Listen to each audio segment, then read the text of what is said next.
Kinben Book 5, Chapter 70. Habang nagkakape nga si Derek sa labas ng tinutuluyan nila ng team, ay makikita ang kaseryosohan niya nang maalala ang rankings ng mga players sa Mimaropa League.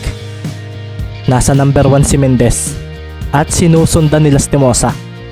Nasa ikatlong pwesto pa siya, kaso baka si Barrientos pa raw ang manguna sa kanya dahil may last game pa ito na Romblon lang daw ang kalaban. Matapos nga niyang humigop ng kape ay bigla niyang naalala ang kanilang win-loss record.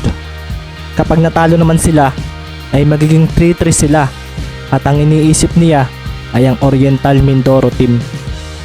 Magiging 3-3 rin daw ito at dahil Romblon ang huling kalaban ng mga ito ay medyo hindi ito maganda sa kanilang team. Pwede raw silang malaglag dahil sa quotient. If that happens, pwedeng ma-reject ang pagpasok ko sa Makati Blazers. Sino pa bang malakas na team ang pwedeng kumuha sa akin? Walang mangyayari if mananatili ako sa Palawan team. Mapag-iiwanan ako kung ganito ang mangyayari. Sabi na nga lang ni Derek sa sarili at napatingin siya sa malayo. Batangas, Laguna, kakailanganin pa ba nila ng shooting guard? I really need to win tomorrow. We need to beat Calapan or else my basketball career will be. Good morning Derek. Ang aga mong magising ah. Bulalas nga ni Tank na biglang dumating sa pwesto niya. Ito ay sa may terrace sa labas ng bahay na inupahan nila. Good morning. Malalim yata ang iniisip mo ah. Iniisip mo ba magiging laro natin bukas? Ang totoo, kailangan nating manalo kasi baka ang Oriental Mindoro pa ang makapasok sa semis. Siguradong lolokohin tayo ng mga taga-divers kapag nangyari iyon. Dagdag pa nga ni Tank na bahagyang lumabas para mag-inat-inat. Tayo ang dapat manalo bukas. Sabi pa nga ni Derek at pasimple naman siyang sinulya pa ni Tank. Nakikita nga ni Tank na parang may kung anong problema ito. Napapansin na naman niya ito nang siya ay bumalik ng Palawan. Tinatanong nga niya si Reggie at ang kanilang coach tungkol dito kaso wala namang alam ang mga ito. May napansin ako sa iyo Derek pagbalik ko. Sabi nga ni Tank at si Derek naman ay tumayo at napangiti. Ipagtitimpla kita ng kape, gusto mo? Napatango naman si Tank at parang napangiti na lang. Konting sugar lang. Yes Captain. Bulalas ni Derek at makikita naman ang pagseryoso ng mukha nito nang pumasok na sa loob ng bahay. Nakita nga niya ang ilan niyang kakampi na nasa salas. Nakatulog dahil nag-inom ang mga ito kagabi. Isang bagay na ayaw ni Derek sa ilan niyang mga kasamahan sa team. Kaso hindi na siya nagsasalita kahit pa nga siya ang ace player ng team. Hinahayaan na lang niya ang mga ito na gawin ang gusto nila, lalo pat role players lang naman ang mga ito. Gusto nga ni Derek ng isang team na may magandang work ethics at ayaw niya ang ganito. Magmula na magkaroon ng dalawang team ang Palawan na ito na raw ang nangyari sa kanila.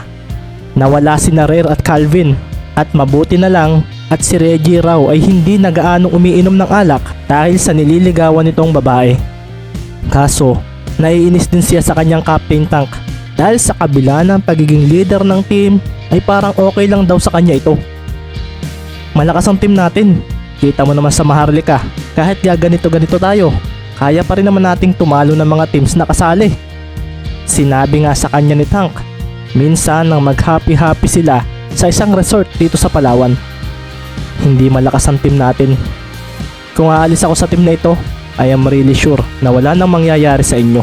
Nasabi na nga lang ni Derek sa sarili at upang makaalis siya at may sure na mapupuntahan ay kailangan niyang manalo sa Mimaropa League. Nakikipagbiruan siya sa mga kasamahan niya, nakikisama, pero sa loob-loob niya ay ayaw na niya sa mga ito. Sa 2 taong narito siya ay napagtanto niyang walang mangyayari sa kanya kung palaging ganito ang sasamahan niyang mga players. May ilan na ang nakakapansin ng masasamang habits ng mga kasamahan niya. Kaso, nagbibingi-bingihan daw ang kanilang coach at si Tank sa ganitong issue. Kung sakali mang hindi ako palarin ngayong Mimaropa League, hindi na rin naman ako magre-renew ng kontrata. Derek, nasa na ang kape ko?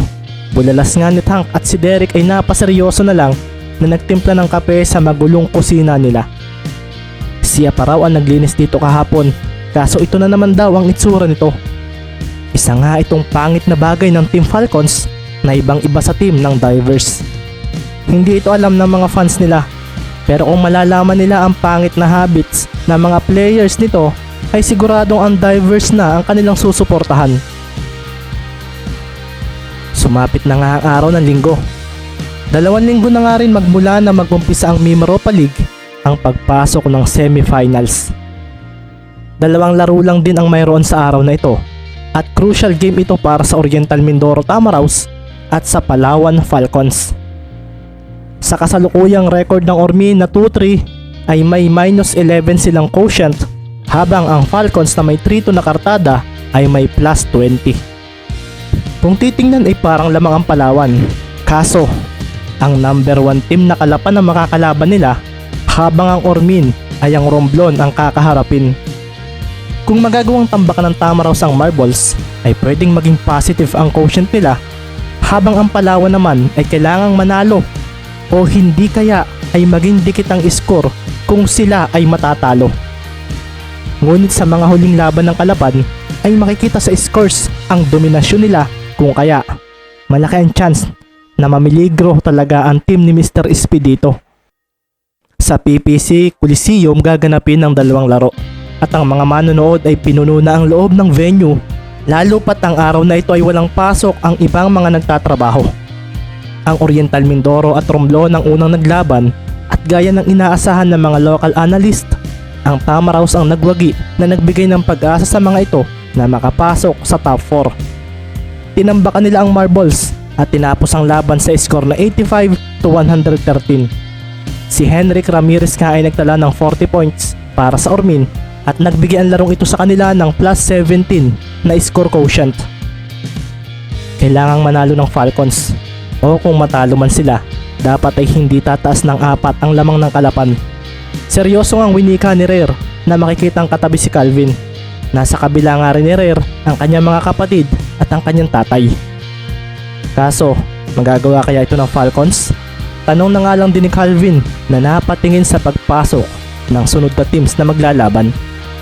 Habang naglalakad nga sa loob ang mga nakasuot ng puti na jersey na Palawan Falcons, ay makikita naman sa mata ni Derek ang kaseryosohan dahil sa nangyaring pagkapanalo ng Ormin. Kanina nga, bago nga sila pumasok dito ay nagkaroon pa ng kaunting sagutan sa labas dahil akala nila ay hindi makakalaro si Reggie. Nag-iskandalo raw kasi ang ina nito nang makita ang tatay nito na kasama ang kabit. Ang nangyari ay sinamahan ni Reggie ang kanyang ina at inalo para lang sumama pa uwi sa bahay nila. Inis na inis nga si Derek ng oras na iyon na hindi naman makikita sa kanyang mukha. Magaling kasi siyang magtago ng ganitong emosyon at kung ang tingin sa kanya ng mga tao ay kalmado, tahimik at parang walang pakialam sa paligid, nagkakamali sila dahil panlabas lang ito ni Derek upang mapanatili ang kanyang image. Ayaw kasi niyang gumawa ng kung anong ikakasira niya, lalo pat magandang malinis daw siya para sa kanyang gustong pag-alis ng Palawan team. Malaking factor daw kasi ang pagkakaroon ng magandang imahe at ang kanyang bansag na Mr. Speed. Pumasok na nga rin sa loob ng court ang mga naka-asul na jersey at makikita ngang may nag-cheer agad para kay Ricky at napaseryoso agad si Baron at Larry nang makitang mga babae iyon. Kinumpronta nga agad nila si Ricky at napailing naman si Maki at Martin dahil doon. Hoy, Ricky, after ng game ay kausapin mo ang mga fans mo at isama mo kami ni Babalu.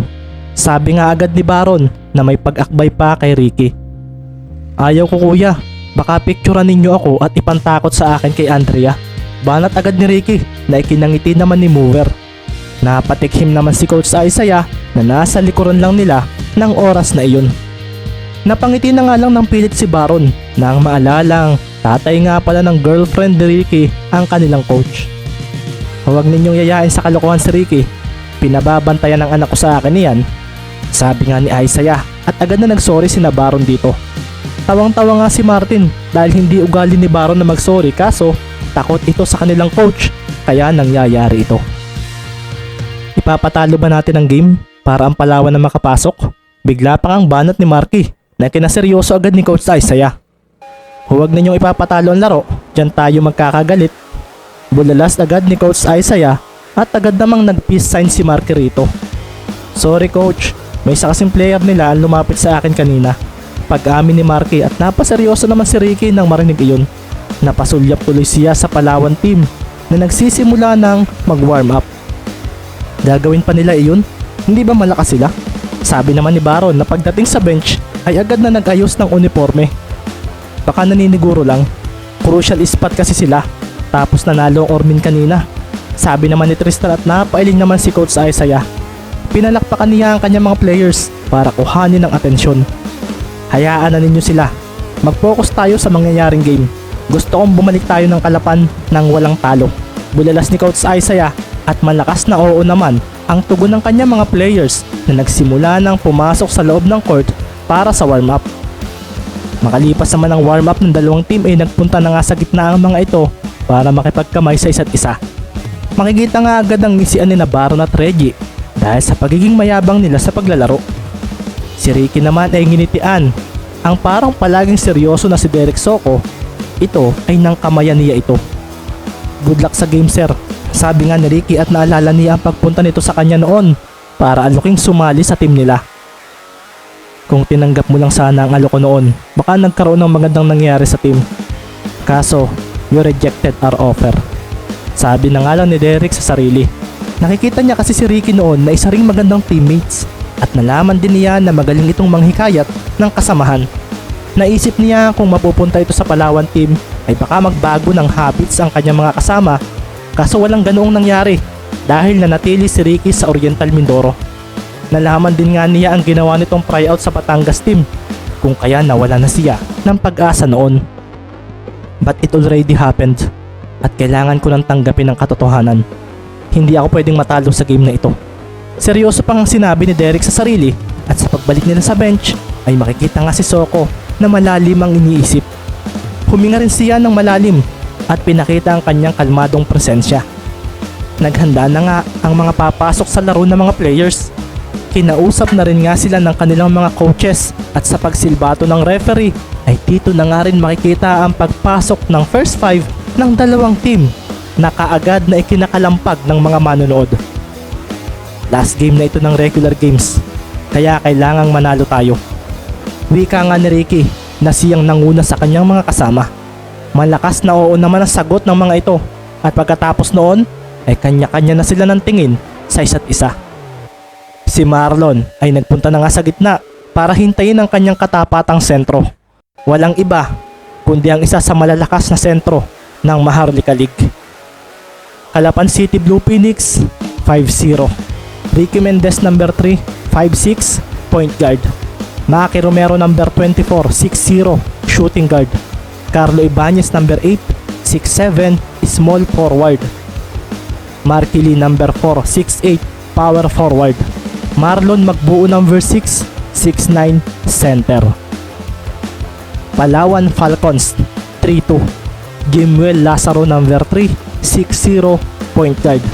Derek Soko number 1, 6'5", shooting guard. Reggie Aguilar number 11, 6'7", small forward. Basil Yuso number 33, 6'9", power forward. Tank de Guzman number 4, 6'11", center. Isang simpleng ngiti pa nga ang ibinigay ni Tank kay Magbuo at sa pagpunta ng referee sa gitna ay dito na nga sumeryoso ang mga manonood. Ang matchup mo kay Tank de Guzman ang magbibigay sa iyo ng pakiramdam kung paano makipagsabayan sa mga malalakas na sentro ng Maharlika League. Kaya galingan mo at magtiwala ka sa kakayahan mo. Ito nga ang sinabi ni Coach Cervantes kay Marlon bago ang labang ito. Ganitong mga sentro na ang makakalaban ko sa Maharlika League. Kailangan makipagsabayan ako. Sabi nga sa sarili ni Marlon, pumorma na nga rin siya ng pagtalon dahil ang referee na may hawak sa bola ay itatalang na ito. Sumilbato ang referee at dito na nga kumawala ang bola mula sa kamay nito. Ang jump ball nga ay naganap na at sa pagtalo ng dalawang sentro ay dito na rin nga nagsimula ang laro. Si Tank ang nanalo roon at sa paglapag niya ay bigla itong tumakbo nang makitang nakuha ni Soko ang bola. Hinarangan niya agad ang paghabol ni Maki Romero rito at doon na nga rin pinakawalan ni Mr. Speed ang kanyang bilis na dumiretso agad sa basket para simulang pumuntos. Ang larong ito ang magsasabi kung may karapatan ba akong maging magaling na manlalaro. Kung hindi ko matatalo ang kalaban, this means my basketball skills was nothing. Sabi nga ni Derek sa sarili na napaseryoso nang makita ang basket. Wala ngang nakasabay sa kanya at sa pagdiretso niya ay dito na unti-unting nagbago ang kanyang datingan nang makitang si Ricky Mendez ay nasa tabi na niya. Paano mo ako naabutan? Bulalas ni Derek sa sarili at sa pagdiretso niya sa basket ay agad siyang tumalon. Ako pa rin ang mas may height advantage sa iyo. Sinabayan nga rin ni Mendez si Soko at dito na nga napaseryoso ang mga manunood dahil nang papakawalan ni Derek ang bola ay wala na pala ito sa kanyang palad. Timing. Sambit naman ni Mendez sa sarili matapos na masundot ang bola kay Derek bago pa nito ito iangat. Paglapag nga ng dalawa ay makikita ang bola na tumalbog palayo at si Derek naman ay napaseryoso nang ang katabi niyang si Mendez ay biglang habulin iyon at tumalon para hampasin ito pabalik sa loob ng court. Dumiretso pa nga ito sa labas ng guhit at bumagsak sa harapan ng mga manonood na naroon. Agad namang nasambot ni Maki Romero ang bola at sa pagsugod nito ay agad nitong nilampasan si Lazaro. Dito ay makikita ang biglaan niyang paghinto at pagtalon para magbitaw ng mid-range shot. Nagdilim naman agad ang paningin ni Maki dahil sa biglang paglitaw ni Aguilar sa kanyang harapan para siya ay pigilan. Napangiti rin bigla si Maki at biglang ibinaba ang bola at gamit ang kanyang kanang kamay ay bigla niya itong ibinato sa tabi ni Aguilar. Doon naman lumitaw si Carlo at pagkasambot nito sa bola ay agad na siyang nagpakawala ng isang swabeng jump shot na nakapagbigay ng unang 2 puntos para sa Kalapan team. Si Derek naman ay napatingin sa tumayo ng si Ricky Mendez at agad din itong sumulyap sa kanya ng kalmado. The player that I need to beat, ang ace player ng Kalapan.